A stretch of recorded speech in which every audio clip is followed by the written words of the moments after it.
Hello and welcome back to our channel. So today in this video we will be learning about how to change your language in Crunchyroll app.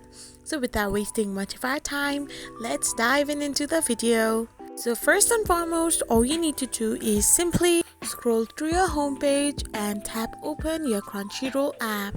So once you open your Crunchyroll app, it will take some time to boot itself up. However, after it is completely booted up, it will lead you to this kind of page. Now, all you need to do is press on the accounts option. Now, once you're in this page, you need to simply press on the preferences audio language. Now, simply choose the language you want to change your audio language to, and then go back and press on subtitles. Now for this, you can choose any language from the drop down option and you can set it as your subtitle language.